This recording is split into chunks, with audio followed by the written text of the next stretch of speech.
Hello friends, आप सभी का स्वागत है आपके अपने YouTube channel study with Sujeet में। तो दोस्तों, जो बिहार बोर्ड के द्वारा ऑफिशियल मॉडल सेट जारी किया गया है, तो उसका हम लोग फर्स्ट पार्ट में ऑब्जेक्टिव प्रश्न को देख चुके थे और सेकेंड पार्ट में सब्जेक्टिव प्रश्नों को। तो इस वीडियो में हम लोग देखेंगे subjective short type question answer and long type question answer. तो हम फर्स्ट पार्ट में बता चुके थे, यानी कि सेकेंड पार्ट में लघु उत्तरीय प्रश्नों को हम लोग हल कर चुके थे। ऑल अब देखेंगे दीर्घ उत्तरीय प्रश्न को। अगर अगर लघु उत्तरीय प्रश्न आप लोग पहले से देख चुके होंगे तो आप दीर्घ उत्तरीय प्रश्न 9 मिनट से स्टार्ट हो रहा है, तो उसे आप लोग भगाकर वीडियो को देख सकते हैं। अगर शुरू से देखना चाहते हैं तो यहीं से आप लोग देख सकते हैं। तो इस प्रकार से क्वेश्चन है, इस प्रकार से दिया गया है। देखिए, दीर्घ उत्तरीय भी और लघु उत्तरीय भी। तो चलिए वीडियो को यहीं से स्टार्ट करते हैं और देखते हैं प्रश्नों को। और यहाँ पे पहला प्रश्न है कि समविभवी तल से आप क्या समझते हैं। तो विद्युत क्षेत्र में खींची गई वह तल जिसके प्रत्येक बिंदु पर विभव का मान समान होता है उसे ही समविभवी तल कहते हैं। तो इसमें विद्युत क्षेत्र की दिशा विद्युत क्षेत्र के लंबवत होती है। अगर इतना आप लोग लिख देते हैं तो 2 अंक आपका पक्का हो जाएगा। तो कृपया इसे लास्ट तक देखिएगा, क्योंकि आज का सेशन बहुत ही महत्वपूर्ण होने वाला है। अगर इन प्रश्नों को आप लोग अच्छे से तैयारी कर लेते हैं तो इससे लगभग 3 से 4 प्रश्न आपके बोर्ड एग्जाम में रहेंगे ही रहेंगे। स्थिर वैद्युत गॉस प्रमेय को लिखें। तो किसी बंद पृष्ठ से होकर गुजरने वाला कुल विद्युतीय फ्लक्स के उस पृष्ठ के द्वारा घेरे गए कुल आवेश का 1/ε0 गुना होता है। तो फाई ई बराबर होता है Q इंटू 1/ε0। यह गॉस प्रमेय होता है। नेक्स्ट प्रश्न है कि धारा के ऊष्मीय प्रभाव के जूल के नियमों को लिखे। तो इनमें सबसे पहले लिखेंगे जूल के द्वारा निम्नलिखित नियम दिए गए। और यहाँ पे प्रथम है कि ऊष्मा का परिमाण धारा के वर्ग के समानुपाती होता है जब प्रतिरोध और समय नियत हो, अर्थात H समानुपाती I², जहाँ R और T नियत यहाँ पर है। और यहाँ है दूसरा कि ऊष्मा का परिमाण प्रतिरोध के समानुपाती होगा, नहीं कि H समानुपाती R, जहाँ धारा और समय नियत रहेगा। और ऊष्मा का परिमाण समय के समानुपाती होता है, अर्थात H समानुपाती T, जहाँ धारा और प्रतिरोध नियत रहेगा। तो समीकरण को जब इन तीनों समीकरण को मिलाएंगे तो H बराबर I²RT निकल कर आएगा। तो यही जूल के नियम है। तो चलिए नेक्स्ट प्रश्न को देखते हैं। प्रश्न के प्रकाश विद्युत प्रभाव क्या है। तो जब किसी धातु सतह पर प्रकाश पड़ता है तो धातु सतह से प्रकाश इलेक्ट्रॉनों का उत्सर्जन होने लगता है। इस घटना को ही प्रकाश विद्युत प्रभाव कहते हैं तथा इससे निकलने वाले इलेक्ट्रॉनों को प्रकाश इलेक्ट्रॉन भी कहते हैं। और इतना लिख देते हैं तो 2 अंक आपको मिल जाएगा। नेक्स्ट प्रश्न है कि बीटा किरणों के 2 गुणों को बताएं। तो बीटा किरणें का निम्नलिखित 2 गुण होते हैं। एक नंबर देखेंगे कि बीटा किरणें ऋणावेशित होते हैं। बीटा किरणों का विराम द्रव्यमान 9.1 गुने 10⁻31 kg होता है। इतना लिख देंगे तो 2 नंबर मिल जाएगा। और यहाँ पे तीसरा है, देखेंगे कि इसकी भेदन क्षमता अल्फा किरण से 100 गुना होता है। यहाँ पे 2 ही पूछा है तो हम लोग 2 ही लिख देंगे। आप लोग अगर तीसरा भी याद कर लेते हैं तो आपको बहुत ही अच्छा रहेगा कि ये याद रहेगा पहले से। और यहाँ पे प्रश्न है कि पी प्रकार के अर्धचालक को समझाएं। तो सिलिकॉन तथा जर्मेनियम जैसे अर्धचालकों में संयोजी अशुद्धि जैसे वर्ग 13 के तत्व BAl Ga इन मिलाने से प्राप्त अर्धचालक पी टाइप अर्धचालक कहलाता है। इसमें विद्युत का चालन धनावेशी छिद्रों के कारण ही होता है। ये वर्ग 13 के तत्व हैं: ब्रेनियम, एल्युमिनियम, गैलियम, इंडियम, टिटेनियम। और यहाँ पे प्रश्न कि प्रकाश का ध्रुवीकरण को समझाएं। तो जब तरंगे या प्रकाश तरंगे किसी माध्यम में एक साथ संचारित होती है तो तरंग संचालन के परितः सममित की कमी प्रदर्शित करती है, जिसे ही प्रकाश का ध्रुवीकरण कहते हैं। तो आप लोग इस प्रश्नों को देखिएगा नहीं, बल्कि इसको आप लोग एक कॉपी पर जरूर उतार कर याद कर लीजिएगा, क्योंकि इसे याद कर लेते हैं तो बोर्ड एग्जाम में इससे 5 से 6 प्रश्न आपके बोर्ड एग्जाम में रहेंगे जरूर। तो चलिए नेक्स्ट प्रश्न को देखते हैं। आयाम माडुलन क्या है? तो माडुलन की वह प्रक्रिया जिसमें वाहक तरंग के आयाम में संदेश सिग्नल के आयाम के अनुसार परिवर्तित करते हैं उसे ही आयाम माडुलन कहते हैं। इसे संक्षिप्त में AM लिखा जाता है। हम लोग रेडियो में देखते हैं AM, FM, इसी तो यह है AM यानी कि आयाम माडुलन। नेक्स्ट प्रश्न है कि विद्युत क्षेत्र रेखाएं से आप क्या समझते हैं? तो विद्युत क्षेत्र रेखाएं से हम यही समझते हैं कि विद्युत क्षेत्र रेखाएं धनावेश से प्रारंभ होकर ऋणावेश पर समाप्त हो जाती है। अब विद्युत क्षेत्र रेखाएं विद्युतीय क्षेत्र में खींची गई काल्पनिक रेखाएं होती है और समान विद्युतीय क्षेत्र में खींची गई विद्युत क्षेत्र रेखाएं आपस में समान और एक दूसरे के समानांतर होती है इस प्रकार। और यहाँ पे एक भी और लिख सकते हैं कि विद्युत क्षेत्र रेखाएं एक दूसरे को कभी नहीं काटती है। और यहाँ पे प्रश्न भी बनता है कि विद्युत क्षेत्र रेखाएं एक दूसरे को नहीं काटती हैं क्यों? अगर काटेंगी तो उसमें एक सब जो बल लग जाएगा उसी कारण से वह नहीं काट पाती है। और यहाँ पे प्रश्न है कि संधारित्रों के श्रेणीबद्ध संयोजन को समझाएं। तो जब किसी संधारित्र को ऋण प्लेट से दूसरे संधारित्र को धन प्लेट से और दूसरे संधारित्र के ऋण प्लेट को तीसरे संधारित्र के धन प्लेट से जोड़ दिया जाए अथवा यही क्रम जारी रहे तो ऐसे क्रम समूहन को श्रेणीबद्ध क्रम समूहन कहेंगे। यहाँ पर देख सकते हैं कि धन प्लेट को ऋण से जोड़ा जाता है और फिर ऋण प्लेट को धन से, और यहाँ पे फिर ऋण प्लेट को धन से जोड़ा जाता है और फिर से इसी तरह यह क्रम जारी रहेगा। इसे ही हम लोग श्रेणीबद्ध क्रम समूहन कहेंगे। यानी कि इसका सूत्र होता है 1/c बराबर 1/c1 + 1/c2 + 1/c3 dash dash 1/cn यानी कि अनंत तक ऐसा ही चलता रहेगा। तो चलिए नेक्स्ट प्रश्न को देखते हैं। प्रश्न की फैक्स क्या है? तो फैक्स का पूरा नाम फैक्सिमाइल मशीन होता है। इसकी सहायता से दस्तावेजों की हूबहू कॉपी एक स्थान से दूसरे स्थान तक आसानी से भेजा जाता है। प्रश्न की नमन कोण क्या है? तो पृथ्वी के किसी स्थान पर बनने वाला वह कोण जो चुंबकीय यामियोतर में चुंबकीय क्षेत्र के दिशा और क्षैतिज के साथ बनता है तो ऐसे कोण को नमन या नति कोण कहेंगे। अगर पूछेगा नति कोण क्या है तो यही परिभाषा होगा और नमन कोण के लिए यही होगा। यानी कि दोनों का नाम सेम ही है, नति कोण या नमन कोण। प्रश्न है कि प्राथमिक इंद्रधनुष को समझाएं। तो इसमें क्या होता है कि प्राथमिक इंद्रधनुष वैसा इंद्रधनुष होता है जिसका निर्माण 2 बार अपवर्तन और 1 बार पूर्ण आंतरिक परिवर्तन होता है, से प्राथमिक इंद्रधनुष कहा जाता है। अगर पूछता कि द्वितीयक इंद्रधनुष क्या है तो उसमें क्या होता है कि 2 बार अपवर्तन होता है और 2 बार पूर्ण आंतरिक परिवर्तन होता है। नेक्स्ट प्रश्न कि निकट दृष्टि दोष क्या है? तो वैसा दृष्टि दोष जिनमें नजदीक की वस्तुएं साफ साफ दिखाई देती है जबकि दूर की नहीं, ऐसे दृष्टि दोष को निकट दृष्टि दोष कहते हैं। इसका उपचार अवतल लेंस के द्वारा किया जाता है। अगर पूछता कि दीर्घ दृष्टि दोष क्या होता है तो उसमें क्या होता है कि दूर की वस्तु साफ साफ दिखाई देती है लेकिन नज़दीक की वस्तु दिखाई नहीं देती है, उसे दीर्घ दृष्टि दोष कहेंगे। उसका निवारण हम लोग उत्तल लेंस के द्वारा करते हैं। तो चलिए नेक्स्ट प्रश्न को देखते हैं। प्रश्न के विद्युत अनुनाद को समझाएं। तो जब किसी चालक में विद्युत धारा प्रवाहित किया जाता है तो उस चालक में कंपन उत्पन्न होने लगता है तो जिसे ही विद्युत अनुनाद कहेंगे, जैसे कपास हुई धारावाही परिनालिका।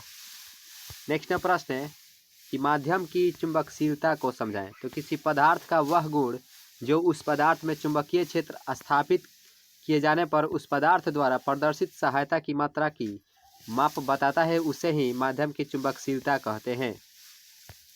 और यहाँ पे प्रश्न है कि एंड गेट को समझाएं। तो एंड गेट में 2 या 2 से अधिक इनपुट्स होते हैं पर आउटपुट केवल एक होता है।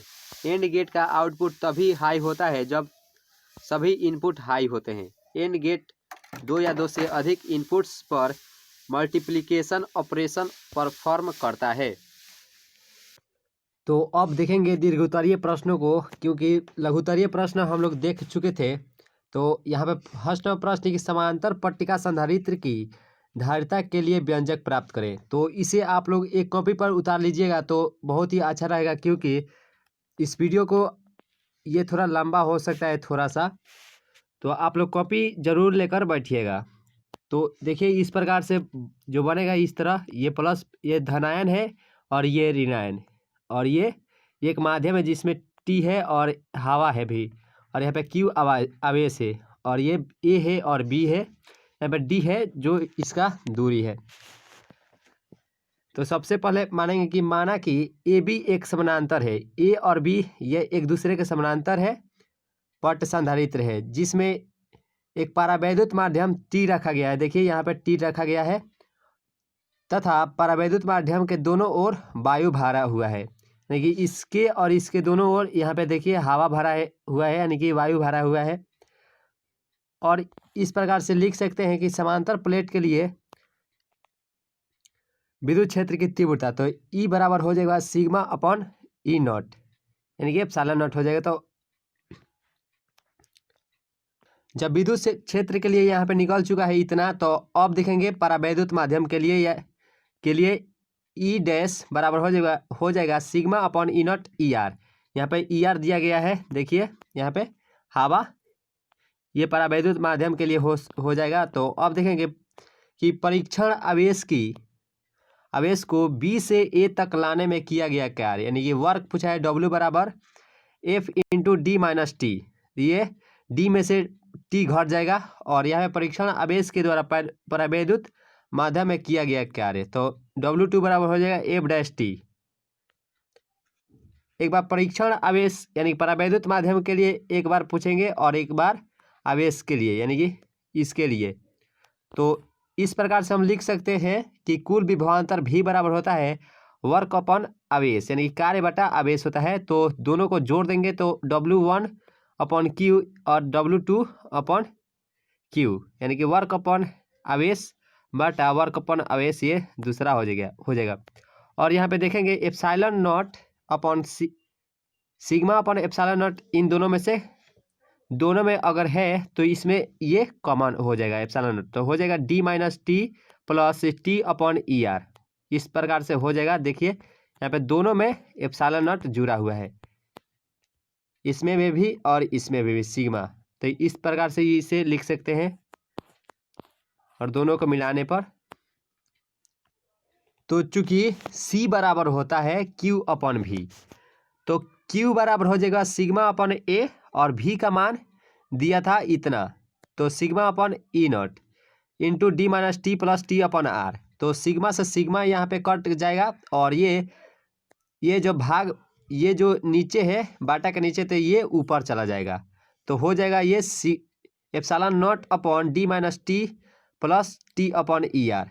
इस प्रकार से ये व्यंजक सिद्ध हो चुका है आपके सामने। तो इस प्रकार से आप इसे बना लेते हैं बोर्ड एग्जाम में, तो 5 नंबर आपका हो जाएगा। तो अब देखेंगे दूसरा प्रश्न कि मानव दृष्टि दोष को समझाइए एवं उनके निवारण के लिए उपाय भी बताइए। तो सबसे पहले दृष्टि दोष लिखेंगे, तो किसी कारणवश नेत्र की फोकस दूरी का बढ़ जाना या घट जाना या स्पष्ट प्रतिबिंब का रेटिना पर न बनना ही दृष्टि दोष कहलाता है। दृष्टि दोष निम्न प्रकार के, यानी कि 4 प्रकार के होते हैं, मुख्यतः 3 प्रकार के ही होते हैं, लेकिन दृष्टि दोष 4 प्रकार के भी होते हैं। तो इसमें सबसे पहले देखेंगे निकट दृष्टि दोष। तो निकट दृष्टि दोष में क्या होता है कि वैसा दृष्टि दोष जिनमें नज़दीक का वस्तुएं साफ तथा स्पष्ट दिखाई पड़ती है, परंतु दूर की वस्तुएं स्पष्ट नहीं दिखाई देती है, ऐसे दृष्टि दोष को निकट दृष्टि दोष कहेंगे। और ये किस कारण से होता है कि नेत्र गोलक का लंबा हो जाना, अर्थात नेत्र लेंस और रेटिना के बीच की दूरी का बढ़ जाना, और दूसरा है कि इसका दूरी का बढ़ जाना, और इसका निवारण अवतल लेंस के द्वारा किया जाता है, यानी कि निकट दृष्टि दोष से जो ग्रसित व्यक्ति होते हैं उसका निवारण अवतल लेंस के द्वारा किया जाता है। तो अब देखेंगे दीर्घ दृष्टि दोष। तो दीर्घ दृष्टि में क्या होता है कि इसमें दूर की वस्तु स्पष्ट तथा साफ दिखाई देती है, परंतु नज़दीक की नहीं, तो ऐसे दृष्टि दोष को दूर दृष्टि दोष कहेंगे। तो इसका कारण क्या होता है, तो इसमें नेत्र गोला का छोटा हो जाना, और दूसरा होता है कि फोकस दूरी का बढ़ जाना, इसका कारण होता है। और इसको दूर करने के लिए उत्तल लेंस का प्रयोग करते हैं दीर्घ दृष्टि दोष दूर करने के लिए। तो अब देखेंगे ज़्यादा दूरदर्शिता। तो ज़्यादा दूरदर्शिता में क्या होता है कि इसमें दूर की और न ही नज़दीक की वस्तुएं साफ तथा स्पष्ट दिखाई नहीं देती है। तो ऐसे दृष्टि दोष को दूरदृष्टि ज़्यादा दूरदर्शिता कहेंगे। और इसमें इसका कारण क्या होता है? तो इसका कारण मुख्य होता है कि आँख की समंजन क्षमता का खो जाना। यानी कि इसमें क्या होता है कि न तो दूर की वस्तु दिखाई देती है, न ही नज़दीक की वस्तु साफ तथा स्पष्ट दिखाई देती है। इसी कारण से ज़्यादा दूरदर्शिता होता है। तो इसका निवारण द्विफोकसी या बाइफोकल लेंस का प्रयोग करते हैं। इसमें जो द्विफोकसी के कहने का मतलब इसमें उत्तल लेंस भी लगा रहता है और अवतल लेंस भी इसमें लगा रहता है द्विफोकसी में। तो अब देखेंगे अबिंदुकता। तो अबिंदुकता में क्या होता है? वैसा दृष्टि दोष जिनमें कोई व्यक्ति क्षैतिज रेखाओं और उदर्ग रेखाओं में अंतर नहीं कर पाता है। तो ऐसे दृष्टि दोष को अबिंदुकता कहते हैं। इससे क्षैतिज और उदर्ग कहने का मतलब है या इसमें सीधा और टेढ़ में कोई इसमें व्यक्ति अंतर ही नहीं दिखा पाता है कि ये सीधा है या टेढ़ है, यानी कि उदर्ग है। इस प्रकार से हम कह सकते हैं इसमें क्या यह सीधा और उदग्र इसमें कोई अंतर नहीं दिखा पाता। इसमें क्या होता है कि नेत्र की कॉर्निया का असमान हो जाना। और इसका निवारण जो करते हैं बेलनाकार लेंस के द्वारा करते हैं। बेलनाकार लेंस इस तरह का बना होता है, इसका प्रयोग करते हैं। तो चलिए अब नेक्स्ट प्रश्न को देखते हैं। तो अब देखेंगे नेक्स्ट प्रश्न की विचलन रहित वर्ण विक्षेपण के लिए आवश्यक शर्तों को लिखें, यानी कि इसका व्यंजक ज्ञात करना है। तो इसे लास्ट तक जरूर देखिएगा, क्योंकि अगर इन प्रश्नों को आप लोग अच्छे से तैयारी कर लेते हैं तो बोर्ड एग्जाम में मान लीजिए 5-6 प्रश्न है तो उसमें से 1 से 2 यानी कि दो प्रश्न जरूर रहेंगे आपके बोर्ड एग्जाम में और 2 ही प्रश्नों का आंसर देना होता है। और यह प्रश्न की माना कि 2 पतले प्रिज्म आपस में एक दूसरे के विपरीत आधार के रूप में जुड़े हुए हैं और एक अपवर्तक कोण ए और दूसरे अपवर्तक कोण ए डैश है। तो यह एक प्रकार का दोनों प्रिज्म है एक दूसरे के विपरीत और ये ए है और ए डैश है। ये इसका एक माध्यम होता है और ये भी इसका माध्यम है। इस प्रकार से इसे लिखेंगे यानी कि बनाएंगे। तो इसमें जब देखेंगे कुल विचलन, हम विचलन के लिए न्यूनतम विचलन के लिए जो सूत्र पढ़ते हैं म्यू माइनस 1 इंटू ए। तो इस प्रकार से डेल्टा बराबर हो जाएगा सिग्मा डेल्टा 1 प्लस डेल्टा 2 और यह डेल्टा का मान 0 से तुलना करेंगे तो 0 बराबर हो जाएगा mu minus 1 into A plus mu dash minus 1 into A. एक बार इस प्रिज्म के लिए और एक बार इस प्रिज्म के लिए लिखेंगे। तो इस प्रकार से हम लिख सकते हैं और ये प्लस में है, जब इस साइड आएगा तो ये माइनस में हो जाएगा। ठीक है, तो और यहाँ पे ए डैश का मान ही ज्ञात करना है। अगर इसे ज्ञात कर लेते हैं तो आपका 5 नंबर पक्का हो जाएगा, यानी कि इतना अगर बना लेते हैं तो 5 नंबर पक्का। तो इस प्रकार से हम इसलिए ए बराबर ये इसी साइड रह जाएगा और ये माइनस चल जाएगा माइनस के रूप में। तो माइनस म्यू माइनस 1 इंटू ए इंटू म्यू डैश, यहाँ डैश रहेगा तो म्यू डैश माइनस 1 ये ही हमको ज्ञात करनी थी। अगर इतना कर लेते हैं तो आपका 5 नंबर पक्का है। इस प्रकार से आप स्क्रीनशॉट भी इसे ले सकते हैं। और यहाँ नेक्स्ट प्रश्न है कि एक चल कुंडली गैल्वेनोमीटर की बनावट और क्रियाविधि को बताएं। तो सबसे पहले लिखेंगे यह एक प्रकार का सुग्राही यंत्र है जिसकी सहायता से अल्प धारा की माप की जाती है। इतना आप शुरुआत में लिखेंगे और उसके बाद चित्र बनाएंगे। इस प्रकार से चित्र बना लेंगे तो आप लोग कभी पर इसे हम यहाँ पे कलम से बनाए हैं तो आप लोग यहाँ पेंसिल से बनाएंगे बोर्ड एग्जाम में। तो इस प्रकार से ये सब का नाम लिख चुके हैं, तो इस प्रकार से आप लोग बना लीजिएगा। तो और देखेंगे, देखिए ये मरोड़ टोपी है और ये फास्फर की ब्रांच पत्ती होता है और ये दर्पण है जो गोला किया गया है और ये शक्तिशाली चुंबक है और ये स्प्रिंग है। और यहाँ पे जो छूट गया है ये T2 है, ये इसको T2 बोलेंगे और इसको T1। ठीक है, और इसका बनावट देखेंगे। इसमें जो है, इसमें जो लिखा है यहाँ, उसी को हम लोग सेम टू सेम यहाँ बनावट में लिख देंगे। तो चलिए बनावट इसको देखते हैं। तो बनावट में देखेंगे कि इसमें एक फास्फर ब्रांच की पत्ती होती है, जिसमें एक आयताकार कुंडली के रूप में एल्युमिनियम का फ्रेम लटका रहता है। इस एल्युमिनियम के फ्रेम पर तांबे की तार अनेक फेरे लपेटे हुई रहती है। कुंडली का संबंध दो संयोजक पेंजो T1 तथा T2 से होता है। इस कुंडली का संबंध एक दर्पण से होता है। इसमें जितने हम लोग देखे थे वही इसमें बनावट में लिख देंगे। ये दो पेंज होता है T2 और T1। ये T2 है और ऊपर वाला T1 था। और ये एल्युमिनियम की इसमें जो तार लिपटा हुआ है ये, और ये नॉर्थ ध्रुव है और ये साउथ ध्रुव है। तो इस प्रकार से इसे बनावट में लिख देंगे। तो अब देखेंगे सिद्धांत एवं क्रिया विधि। तो सिद्धांत एवं क्रिया विधि में सबसे पहले जब कुंडली में धारा प्रवाहित की जाती है तो एक बल युग्म अघूर्ण कार्य करने लगता है, और वह बल युग्म इसको जीटा बोलेंगे, टाउ बराबर IBAN साइन थीटा हो जाएगा। तो इसका देखते हैं किसको क्या बोलते हैं। तो आई को धारा बोलेंगे, बी को चुंबकीय क्षेत्र, ए को कुंडली के तल का क्षेत्रफल, और एन बराबर हो जाएगा तांबे की तार की फेरों की संख्या, और जीटा है जो बल युग्म अघूर्ण है। तो इस प्रकार से देख देंगे। और इसके बाद ये लिखेंगे, और उसके बाद ये जब लिखेंगे, जब कुंडली में धारा बह रही होती है तो फास्फर ब्रांच की पत्ती में ऐंठन उत्पन्न हो जाती है, और ऐंठन ही धारा के समानुपाती हो जाती है, यानी कि I समानुपाती फाई हो जाती है। इतना ही हम लोग को सिद्ध करना था। अगर इतना सिद्ध कर लेते हैं तो आपको 5 नंबर बोर्ड एग्जाम में फुल मार्क्स मिल जाएंगे। तो अब देखेंगे नेक्स्ट प्रश्न को। और यहाँ पे प्रश्न है कि प्रतिचुंबकीय पदार्थ, अनुचुंबकीय पदार्थ और लौह चुंबकीय पदार्थ को समझाइए।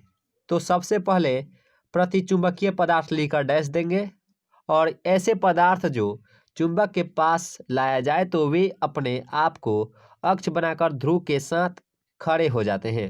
तो ऐसे पदार्थ को प्रतिचुंबकीय पदार्थ कहेंगे, जैसे एंटीमनी, बिस्मथ, जिंक आदि।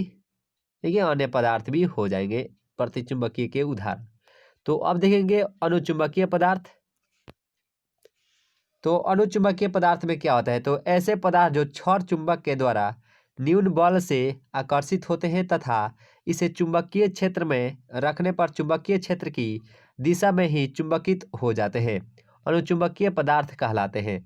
जैसे एल्युमिनियम हो जाएगा, सोडियम हो जाएगा, कैल्शियम हो जाएगा आदि हो जाएगा। नहीं कि निम्न प्रकार के पदार्थ हो सकते हैं अनुचुंबकीय। तो अब देखेंगे लौह चुंबकीय। और कहीं कहीं ये भी प्रश्न आता है कि लौह चुंबकीय, अनुचुंबकीय और प्रतिचुंबकीय में, यानी कि उसका गुण लिखने को आता है 5 नंबर में। और यहाँ पे इस पदार्थों को समझाने के लिए बोला है। तो इसमें देखेंगे लौह चुंबकीय पदार्थ में कि ऐसे पदार्थ जो क्षण चुंबक के द्वारा प्रबल बल से आकर्षित होते हैं तथा इसे चुंबकीय क्षेत्र में रखने पर चुंबकीय क्षेत्र की दिशा में चुंबकित हो जाते हैं, लौह चुंबकीय पदार्थ कहलाते हैं। तो लौह चुंबकीय का जो मुख्य उदाहरण होता है वह होता है कोबाल्ट, Fe यानी कि लोहा, ये निकेल यानी कि आदि हो जाएगा। सबसे अधिक निकेल पूछता है कि निकेल कौन सा पदार्थ है, तो लौह चुंबकीय, और कोबाल्ट पूछता है, और Fe पूछता है। तो दोस्तों, अगर ये वीडियो आप लोगों को अच्छी लगी हो तो इसे लाइक करें, और इस चैनल से नए जुड़े हो तो चैनल को सब्सक्राइब करें, और इस वीडियो को आप लोग अधिक से अधिक अपने दोस्तों के पास शेयर जरूर करें। तो thanks for watching this video. मिलते हैं नेक्स्ट वीडियो में।